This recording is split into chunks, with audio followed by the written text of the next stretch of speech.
Okay, everybody, welcome to another one of these interviews that we've been doing here on DIY Money. I'm pretty pumped to have Max Lucas, who's got to be one of the most patient people I know, because he reached out to us at least a year ago. I'll introduce that story a little bit, but ultimately, Max is an author. He is an investor. He is for the most part, my understanding, Max pretty much self-taught from a variety of different resources out there. But just to give you a little background, Max has been listening to DIY Money for a long time. Reached out to us around a podcast where I think we mentioned, hey, if you have done anything during COVID, created a product or a side hustle or what have you, let us know. We want to showcase that. Max reached out and said, "Hey, I'm writing a book. I'm writing an investment book, and would love for you to take a look." And so that was a challenge right there because once he sent it to me, that means it was sitting in my inbox to read, which means I had a job to do. And as I counsel young people, this is not what we're here to talk about today, but I love when young people are like, "Hey, I just want to come work for you for free." I'm like, no, like that's going to cost me money. I've got to now train you. Absolutely not. So, it took some time and I appreciate his patience. So we're a year later. I've gotten through the book, made notes. I've got it up here on my computer, both the book and the link to the Amazon, which we'll display. But without further ado, Max, man, give me an intro. Who are you? What's your background, your story? Let us know what's up here. Yeah, well, thank you for that intro. I'm very excited to be here. So yeah, like you said, an investor, mostly self-taught. I do have a degree in petroleum engineering from Montana Tech, and in that degree, I had to take some finance courses.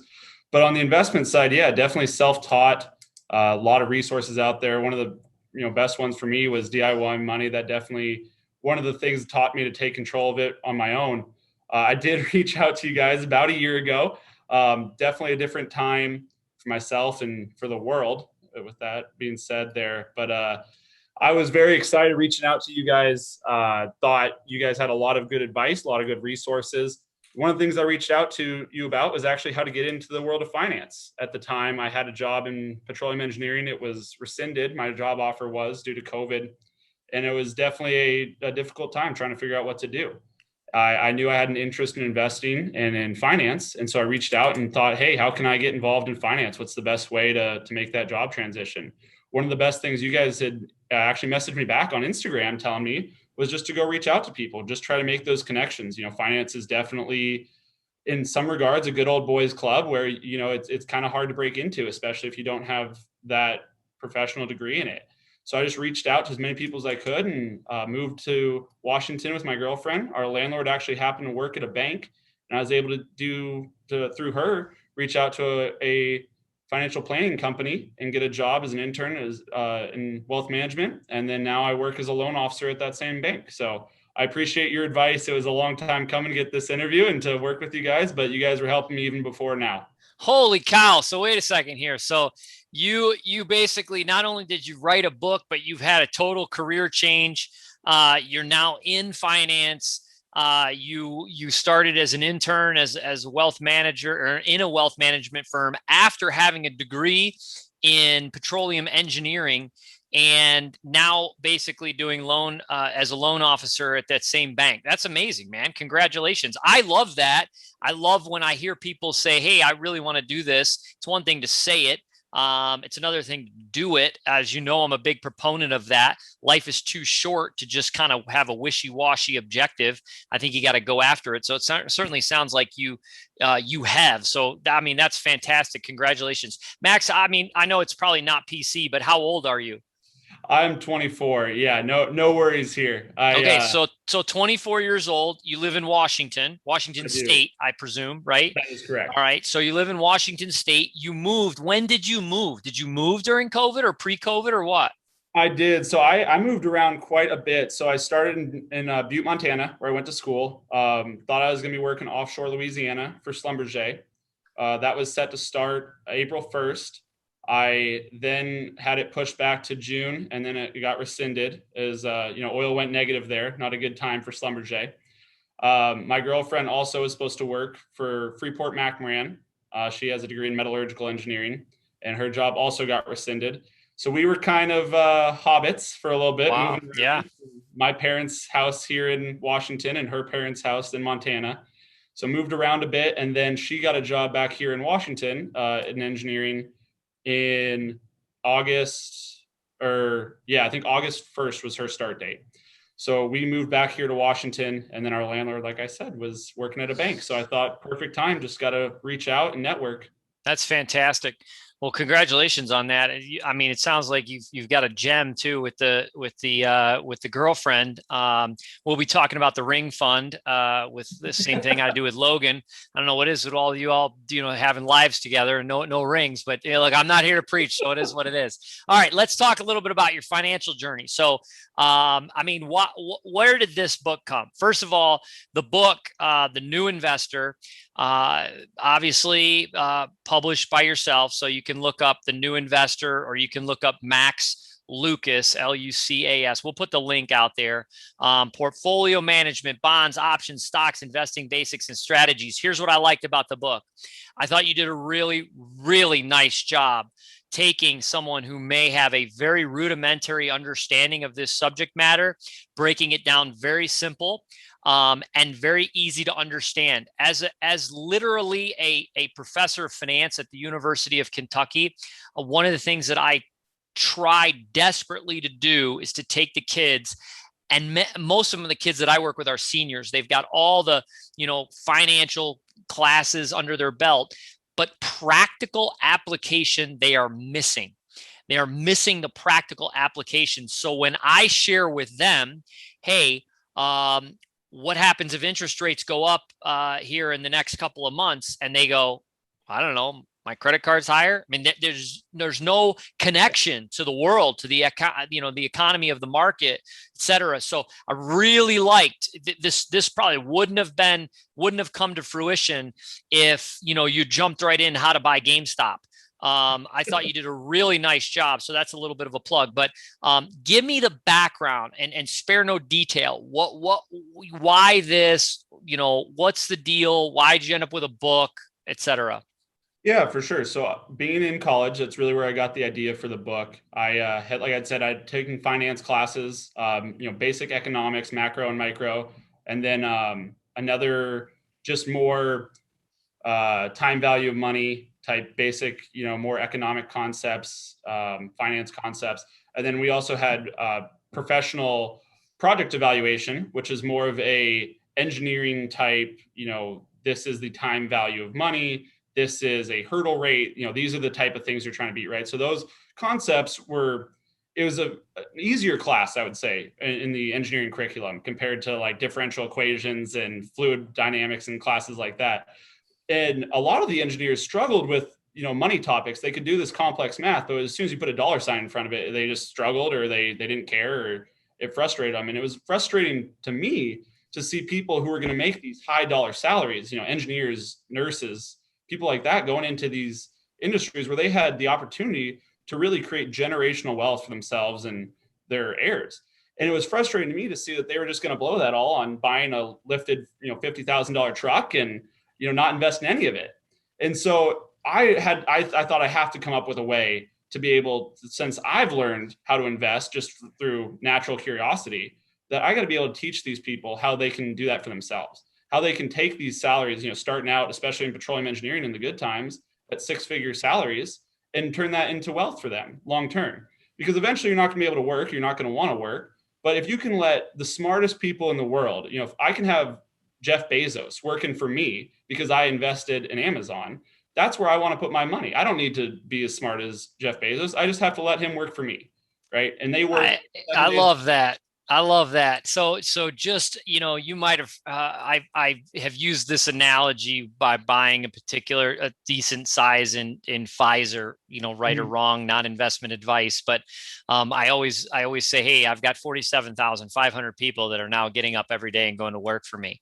Obviously, I have other stocks and so forth, but I just have used that. It's front of mind. But the other day, just on that same vein, I was talking to my older son, 14. He's had stocks his whole life, but it's just now starting to sink in. And I said something to the effect of, Elon Musk basically working for him now. And he's like, what are you talking about? And I was like, oh, well, by owning shares in Tesla, Elon Musk gets up every day and he's working for Joshua Tatro. And my son just like the light bulb went off and he thought that was the coolest thing ever. Of course, then he got cocky and he was like, what? That's right, Elon, you better get to work. He's being ridiculous, but Yeah. that's just a kid. Well, let me ask you this question though. I mean, why recreate the wheel? You took it upon yourself to learn a lot of these principles, to research these principles. They're out there. There's a million books written on the subject. Why did Max Lucas think, hey, I can write a book that helps other people, above and beyond the plethora of information that's out there? For sure. So there's definitely some sort of, you have to have a little bit of swagger, I'd put it, to think that you're good enough to write a book, right? You got to come into it knowing that there's something I can add that's not already out there. And where I thought I could add is I'm taking an engineering approach to it, right? I'm taking a very mathematical approach to it. I'm telling people that this is what compounding does, right? If you extend any of these numbers, just extend your time horizon out 10 years, see how that compounding works, even at 8%, right? It just builds incredible wealth. And so I'm looking at it for taking basic math concepts, basic economic concepts, and being able to just show those to people who probably have the money to invest, which I believe everyone has the money to invest. If you live in America, I think that you have, the money that is needed to invest, but just showing it to people who might not want to get involved in the markets. They think it's too complex, it's too scary, I don't want to lose money. And I look at it you need to look at it from you're already losing money. By not investing, you're giving up that time value of money that you would otherwise have if you put it into the markets. So that's where I look at it, is I look at it as I tried to make a very approachable, very conversation-like book that teaches people the basic concepts of investing without trying to belittle them or make them seem that they're too dumb to understand the basic math of it. And you go through, what I like about it is you go through everything from, the history of the stock market to dividend reinvestments to earnings reports, fractional shares. You're going into as deep as people want to go into what is book value, how to calculate EBITDA or understand EBITDA. So it's really a great resource, in my opinion, to just stick with the surface, right? This is just, as you alluded to, the ideas of, hey, it's not scary. Let's talk about compound interest. Let's look at it from a mathematical approach or an engineering approach, which I love. But then again, I don't think I would have been so intrigued as to have the conversation if you didn't really decide to go into a lot of these areas in much more detail. So you did a really nice job. Where'd you pull? It took a tremendous amount of time to cite all these things and grab resources and so forth. Number one, where did you find, where was your, I guess, wealth of knowledge that you were gaining the information from? And then how long did it take you to pull all this stuff together? Yeah, so some great questions there. Obviously, it took about 1.5 years to write the book. Most of that, I've had other writing endeavors, and especially, fiction ones go a lot quicker because it's all just writing what's in your brain, right? But nonfiction is hard because everything I say, I wanted to be very careful and particular that I worded it in a way that was factual. So a lot of people, who are writing about an industry that they don't actually have, I would say, institutional knowledge in, will take liberties on how they write stuff, right? They'll use words that mean something differently in industry than they would to an outside observer. So I wanted to be very particular on how I wrote different things. So I used resources like Investopedia. I have been just so involved with investing in my personal life, listening to almost every podcast I could find all day, every day, that I had some thoughts even before starting the book. So I had a list of resources or things that I wanted to put into it. So I had created an outline. I'd already linked things. One of the things I'd linked was in the book, it's a Fidelity survey or research report that they had done showing about what your losses were on how many days, on like how many of the best days you had missed in the market. And I thought that was so critical to put in there, that people need to know that you really can't time the market. And even if you're wrong 10 days out of past 10 years, your returns are so dramatically decreased. And I think that's even more important here in 2020 when we've seen days that are up 10%. So when you'd see, what if you'd missed out on days like that, your returns have so dramatically, lost to the market, that it's just important to remain invested that whole time. So definitely using resources like Investopedia, putting all those into one place, just kind of general knowledge on things that I wanted to have in there and general knowledge on things that was in investing. So now you take this a step further, and you've got a site, right? You've got a website with resources and so forth. Tell us about that. Yeah, so I wanted to really, I kind of off the DIY money model in the DIY tribe, I wanted to create a website where people could go to get continuous updates. Because one of the advantages that I had with this book too is that I was writing it in a time that was, I would almost view as in flux for the financial markets and for investing. We've seen a lot of innovations with fintech recently, things like fractional shares, things like zero commission trades. And I was being able to write while these things were happening. So I was being able to put these ideas into the book as they were coming about. I mean, just, zero commission trades alone creates so much different equations for the market. I mean, before you'd have to tell people, wait till you have $1,000, right? Because you don't want to pay $7 a trade when you only have $1,000. And it's hard to diversify with $1,000. If I was buying individual stocks and I wanted to diversify against 10 companies and each of those costs $7, so $100 in each, well, $7 is 7% just to buy the stock. So I'm already a year of S&P returns behind just to buy a stock. So I look at it as there's just so many new innovations in the world of investing that I was able to write about that was kind of beneficial to me that others might not have had if they hadn't updated their book in even 3 years. So Yeah, and the site is what? Tell us where the site is. We'll yeah, put so it the up. site is yeah, sorry, I guess I didn't do as No, good that's as all right. there, but yeah, the site is the New Investor Nation. So that really was I give personal updates on what my portfolio is, not investment advice as well, but just kind of wanted to be transparent. In the book as well, it's one of the things I did was list out all the stocks I owned at the time of writing the book, trying to be transparent about what I own. I do article updates on different topics. One of them was I ran a little game on Twitter, just some big Twitter accounts trying to guess if the market on Friday, they were guessing if the market on Monday will be up or down. And I just show that basically a dice wins versus people trying to guess, which you would think that, it would be 50-50, but the people having knowledge of the market actually seem to underperform what the market would do, or what a dice could do. So yeah, just giving general updates there, just kind of new information as it comes up. That's great. And is still updating? You're still doing it? I mean, you're active on there? Yeah, I try to be. I haven't posted in a while. I have some more stuff I want to put up here recently. Working in mortgages, though, is a loan officer right now has been fairly busy. I'm working at least 50-hour weeks on most weeks. So, well, that's good though. I mean, you got to make hay while the sun shines, right? That is true. Yeah, it is. These are good times for this industry.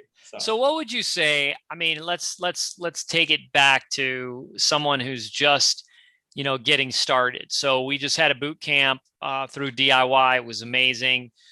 We did a lot of basics, but we also led up to some pretty, intense strategies in the fourth week. What would you say to somebody who's just getting started and just trying to kind of get their mind around this whole investing theme, assuming they're past the point of, hey, I'm out of credit card debt. I'm not paying 20% interest to, to whatever. So that type of person, they're ready to start putting margin to work on their behalf. Yeah. So real quick though, back onto the person who hasn't, let's say, gotten out of credit card debt and stuff. That's honestly one of the reasons that I really liked DIY money and working with you guys, because I, had always thought of investing as just, I don't know why anyone's not doing it. You really need to invest. You're really giving up money by not investing.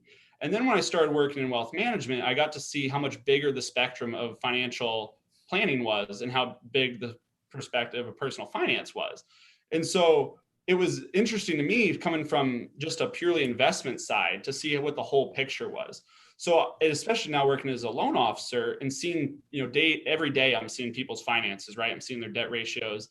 And so I really hope that before people go all in on investing, that they get their financial house in order.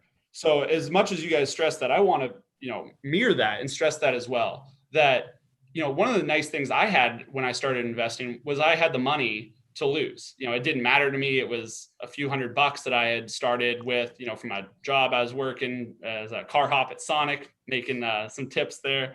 But I didn't mind losing it because I was able to trade, penny stocks and lose it. I was able to trade options and lose it. And those lessons are what really guided me throughout the rest of my future. So anyone starting out, I would say, even if you do have, you're trying to get the rest of your financial house in order, you need to start today.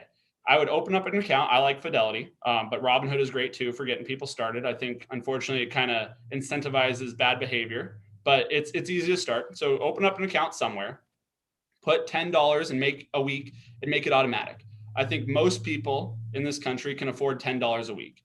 And so just building that just sets up the groundwork for getting the rest of your financial or investing house in order. So if you just are used to $10 a week coming out of your account or $40 a month, something like that, just real simple, basic, automatically coming out of the account, it's just sets up for a great position. Put it in an S&P 500 index fund and just see what it does. Or if you're more inclined to, you want to get on the GameStop or, AMC trade, I don't encourage people to do that. But if that's what brings you into the market, I think that's better than just sitting on the sidelines.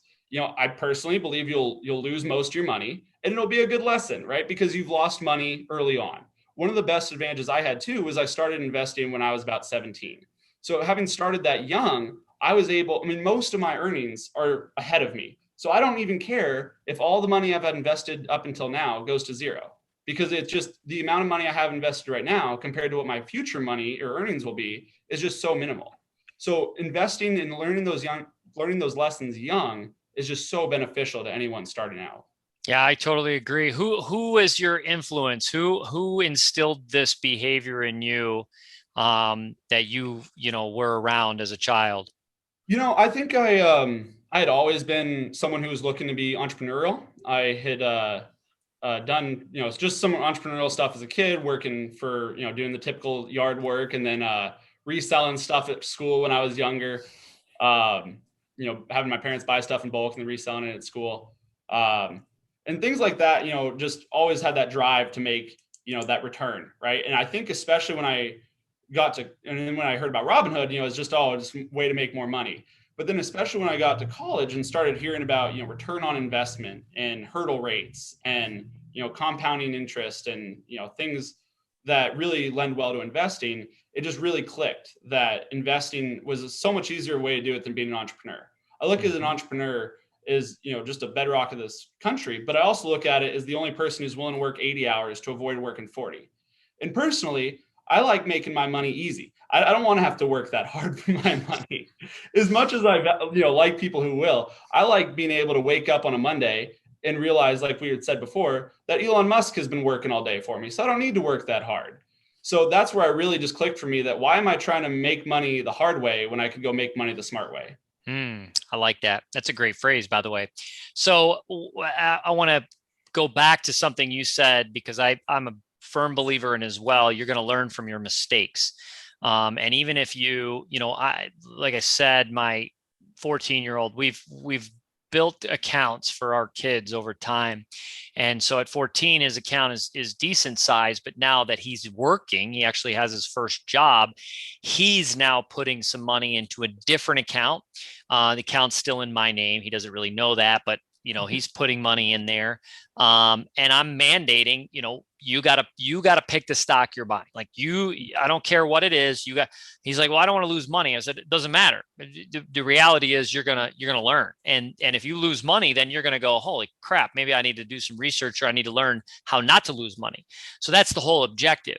Because again, it's difficult to just kind of do it without even putting some capital. And I like your idea of $10, whatever it may be, putting a certain amount, small amount, and getting the feel for that. It is worthwhile. Just that movement up and down, the endorphins of going up and down I think is a very good exercise. But I want to know what's the biggest investing mistake you've made? So, I think it might sound kind of corny, but the biggest investment mistake I made was not starting investing when I got my first job. Yeah, that is corny. Give me another one. Right? It's always Everybody says that. Not not putting starting enough early in, not enough. starting early. No, I want to know one where you bought something, it stunk, you lost money, you were like, boy, that was dumb. You held on to it. It's probably still in your portfolio, maybe not, but something like that. Yeah. So biggest investment mistakes I've made. I lost about 95% of my investment on Luckin Coffee. Was one I made. Luckin, that was Luckin. delisted. I remember that. Yep. Ooh, Luckin Coffee. LK. Wow. Yep.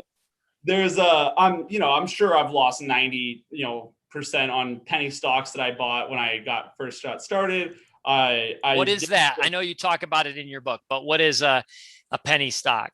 Yeah, so penny stock is a stock that will not trade on one of the big exchanges. It's not in the S&P 500 index. It's not on the Nasdaq. It's not on the NYSE. But it's just typically a stock under $1, but even like under $5 could be considered kind of penny stock. They usually have low trade volumes, so they're not very liquid at times. They also they're really, a lot of them can be not companies. If you ever seen The Wolf of Wall Street, where they talk about the great radar detectors, that's a penny stock. Those are stocks that are barely companies. They could have been companies at one point. Now they're just hanging on. There's other companies too that a stock can go, or a company can go bankrupt, and its stock will still trade for a few years because they have to allow people to sell out. So you could be buying a company that no longer actually exists, but that its stock still trades on one of the pink sheets or in the open market there. So there was one, yeah, and it's an allure. I don't know. I may be candid, because when you open a Robinhood or a Fidelity account, I mean, do you have access to bulletin board stocks, penny stocks through those type of apps? You do. And one of the biggest reasons, my problem with Robinhood is you also, when you open up a Robinhood account, this is important to know, you start with a margin account. You instantly get access to margin, which is a huge problem for new investors who might not understand the problem of margin. You can only lose 100% of your stock unless you trade on margin, and then you can lose more than 100%. Yeah. So doing things like options and in margin can be very detrimental early on. So you got Luckin Coffee. That's one you'll never forget. I have some. I have many. I don't know if I've ever talked about this on the podcast, but early on in my advising career, so this wasn't just my money. I rode Winn-Dixie all the way into bankruptcy. And it was literally, I'll never forget this, a Friday afternoon conference call. And one of the analysts asked the CEO at the time, whose name was Peter Lynch, which I thought was fascinating, not the investor Peter Lynch, but another Peter Lynch. Yep. And basically they said, what, you're not going to declare bankruptcy. He's like, we have no intention of declaring bankruptcy. Sunday night, bankruptcy. And so, I just, every time I drive by a Winn-Dixie, which they're still down in Florida, and we go down there, I'm like, gosh. Anyway, so yeah, those are, but you know what? I bet you will never trade a speculative Chinese stock again that doesn't have any financial reports and is threatened to be delisted from the stock exchange. That is true. So thankfully, I bought it back before that, when it was looking like, oh man, they're doing great in China, right? This is great. But had you been to China? I had not. Did you visit a Luckin Coffee? Right? Yeah. They're doing. You know what I'm saying? We laugh about it. I'm sorry, no salt on the wounds, but I think that's all. I always find that humorous when people come in. They're like, "Oh, what about this company XYZ?" And I'm like, "Yeah, tell me what you know about them." Oh, I just heard they're killing it. Really? Who did you hear that from? Oh, well, they're all saying that. I'm like, no, they're not all saying that. Anyways, go on. No, yeah, and that's a great point. One of the nice things about retail is that you can actually go look at it, right? So one of the stocks I had talked about in my book even is a company called Lovesac, right? It's they make these detachable couches. So they're very nice couches. You can go detach them, take parts apart, build them. They kind of meant to fit your family. So that's a great idea, right? I'm thinking, okay, this is a great low end, couch with some built-in cool features. And I go look at the price and it's like $2,000 for a couch. I'm like, that just makes no sense.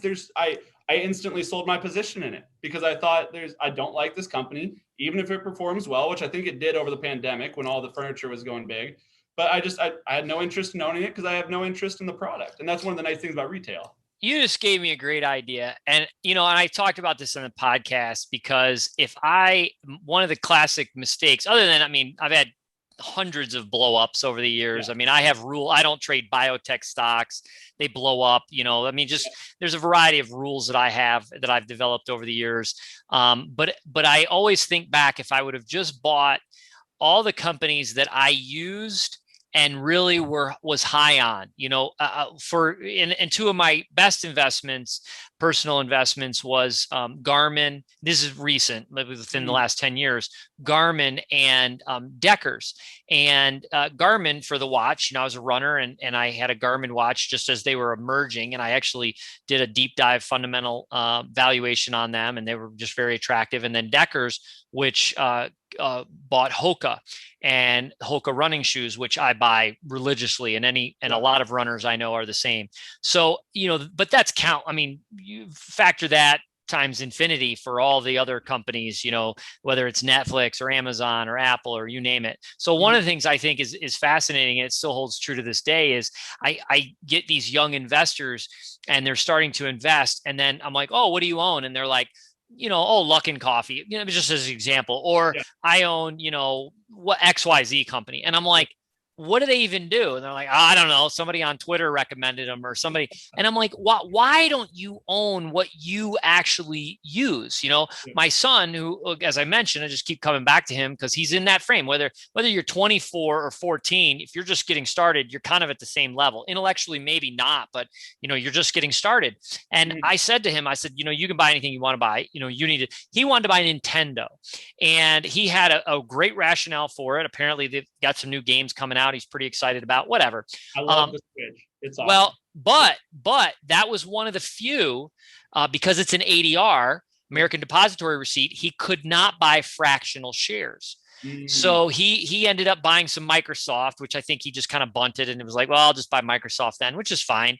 But Nintendo, that's what so I ultimately, it's a 70 some dollars share stock, I think now. And I said, my suggestion would be then is next time you're going to have to save up. I mean, you're going to have to save up to buy a share of Nintendo. But I think that if you like Nintendo and you want to do that, you should do that. So anyways, but I wish, I think that people should really stick with what they know. Do you agree with that mantra? I agree with that 100%. Simply, especially when you're getting started, right? Because one of the best investment advice I have ever heard is that you can borrow ideas, but you can't borrow conviction. And one of the worst mistakes you can make in investing is trying to borrow conviction, and then as soon as times get tough, you're out. Explain that. Go deep into that a little bit more, because I know exactly what you're saying, but where does conviction need to be in investing? So conviction really gets built from some of the stuff I try to talk about in the book, as far as you got to understand the company, right? You got to understand the numbers. You got to understand is by reading the earnings reports. And like, for example, one of the things I learned when I started reading up about Pinterest, one of my top holdings, is that they make almost all their money in the fourth quarter. And the reason for that is because it's huge advertising during Christmas sales or holiday sales, right? And so that makes perfect sense because they're partnered heavily with like an Etsy. They're partnered heavily with different type of clothing brands, different kinds of products. So it makes perfect sense. But if you don't know that, and you simply look at one quarter and analysts say, oh, they missed in the second quarter, you don't understand the company. You don't have conviction in that company because you've borrowed it from someone else. And even if the other person you liked was talking about, oh, they did fine, but all you see is the big headline on Yahoo Finance that they missed, by 2 cents in the second quarter. Well, if you know the company, I don't care if they missed by 2 cents in the second quarter because it's not a big quarter for them. I would care more if they missed by that in the fourth quarter because that's their big moneymaker, right? And that's just a very simple example, but that's kind of where I look at it is you got to have conviction in your stock. You got to know that stock to be able to own that stock for the long haul, which is how you're going to make your money. And that gets kind of back to where you ask about the, what's my biggest loss in investing, right? So in the book, I think I even talk about this, where my biggest loss might be Luckin Coffee because I lost 95%. But if you look at my biggest loss dollar wise, not necessarily percentage wise, but it's the missed opportunity I had with AMD. When I was young, that was my largest holding. And I saw it go from $9 a share up to about $30 a share, about 33, I think is where I sold it. And I think about a few months ago is at about over 90 a share. And so I look at that and that missed opportunity, of up 200 more percent was much bigger loss than down 95. So not holding the stock to give it its largest potential is much more detrimental to a portfolio than holding a stock too long. Max, I got a news flash for you. That will always be the case. Maybe I'm going to be wrong, but I'm telling you, I'm 43 to this day. I still sell things too early. And I'll tell you why personally is if you study long-term, some of these movements, I'm guessing that in the midst of AMD going from 30 to 90, they probably saw 50% declines along the way. People like to cite Amazon as one of the greatest investments of history, and it is. But what they forget to mention is Amazon, in the midst of its epic run, went down 90% multiple times. Mm-hmm. So if you had real money in Amazon, I mean, and I don't care what your real money is, my real money, somebody else's real money. If you had 10 grand in Amazon that you watched, run from 1,000 to 10, are you going to have enough conviction to watch your 10 turn back into 1? Yep. And I mean, that is hard. And I'll tell you from my experience, and we don't need to go too far down these rabbit holes, but in my experience, this is why people don't experience those big long-term gains. They don't experience those big long-term gains because they don't have the conviction. When it starts to fall, they sell out. If, however, and this is very dangerous, and I don't know where I fall on a conclusion here other than saying, make sure you have some index funds in your portfolio. But if they get into a habit of thinking that a stock that's down 90% will always come back, let's say that they did ride that Amazon, they might still be sitting with luck and shares on their portfolio, or you fill in the blank XYZ, knowing, oh well, that'll come back. It's GE or it's XYZ, and that's very, very dangerous. But it does go back to what you're talking about of doing research and homework. A majority of our viewers and a majority of our listeners in this will be index passive investors, and should be, and I believe that is the greatest thing you could be. But what will happen, and correct me, I know you did breakdowns of the indices, but in your book, I don't recall, did you talk about the power of, a Pinterest potentially ending up in the S&P 500, for example, or, meaning that just investing in those indices, you will naturally be in the greatest companies over the next 20 years because they'll flow into those indices? I'm not sure if I talked about it in the book, but I definitely talked about it on my Twitter, where I am still fairly active. If you own an S&P 500 index fund, it doesn't matter if you like Tesla or not, or if you're a believer in it or not. You own it, right? Yep. It doesn't. So that's one of the things too, where I think that's important to know what's in those industries.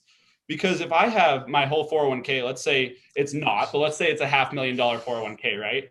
Well, I already have 10% of that, or 9% is in Apple. So I don't need to own Apple in my own personal portfolio because it's already a huge part of my investments. So you glazed over that, but break down, why is 9% of your your at 401k in Apple? Yeah, so it's I think 9% is around there. I'm not sure exactly, but so the S&P 500 it's a market weighted index. So it takes the market cap of the 500 companies in it, and it divides up how much money that you put into that index into those market cap weighted. So I think Apple's around 9% of the index. I could be wrong. It obviously changes on its market cap. But so, Apple, Amazon, Microsoft make up the large majority. Google, obviously in there too, are going to make up the large majority of that index. So if you own an S&P 500 index fund, you're in some of the best companies in the world. And I think one of the things I talk about in the book as well is that, just because a company has gone up 100% is not a reason to sell. It's a reason to buy. The company did what you hoped it would do. It's executing perfectly, or it's executing the way you'd want it to. And it has much more access to capital now. I mean, as much as could be said about the AMC story, right? They now have access to capital they never would have as a $500 market cap, or $500 million market cap. Yep. Because now they could raise their $2 billion in debt that they wouldn't have had before. So yep. It's almost like the raising of the stock price gives the company so many more options and viability. Yep.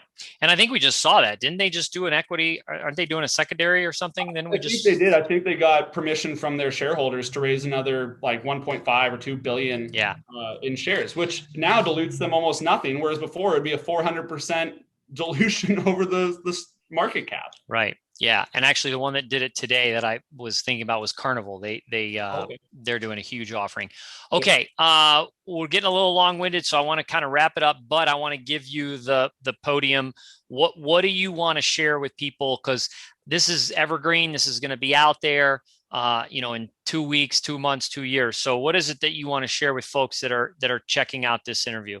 Yeah. So I really just want folks to realize that you're not losing money by putting it into the market. You're losing money by not putting it into the market. Just take a simple future value calculator, put in however much you think you can spare, $500 a month, $100 a month, put 40 years in there. If you're younger like me, put however much time it's going to take you to get to 65, put an 8% return. That's a fairly reasonable return of the S&P 500, and see what value you get in the future.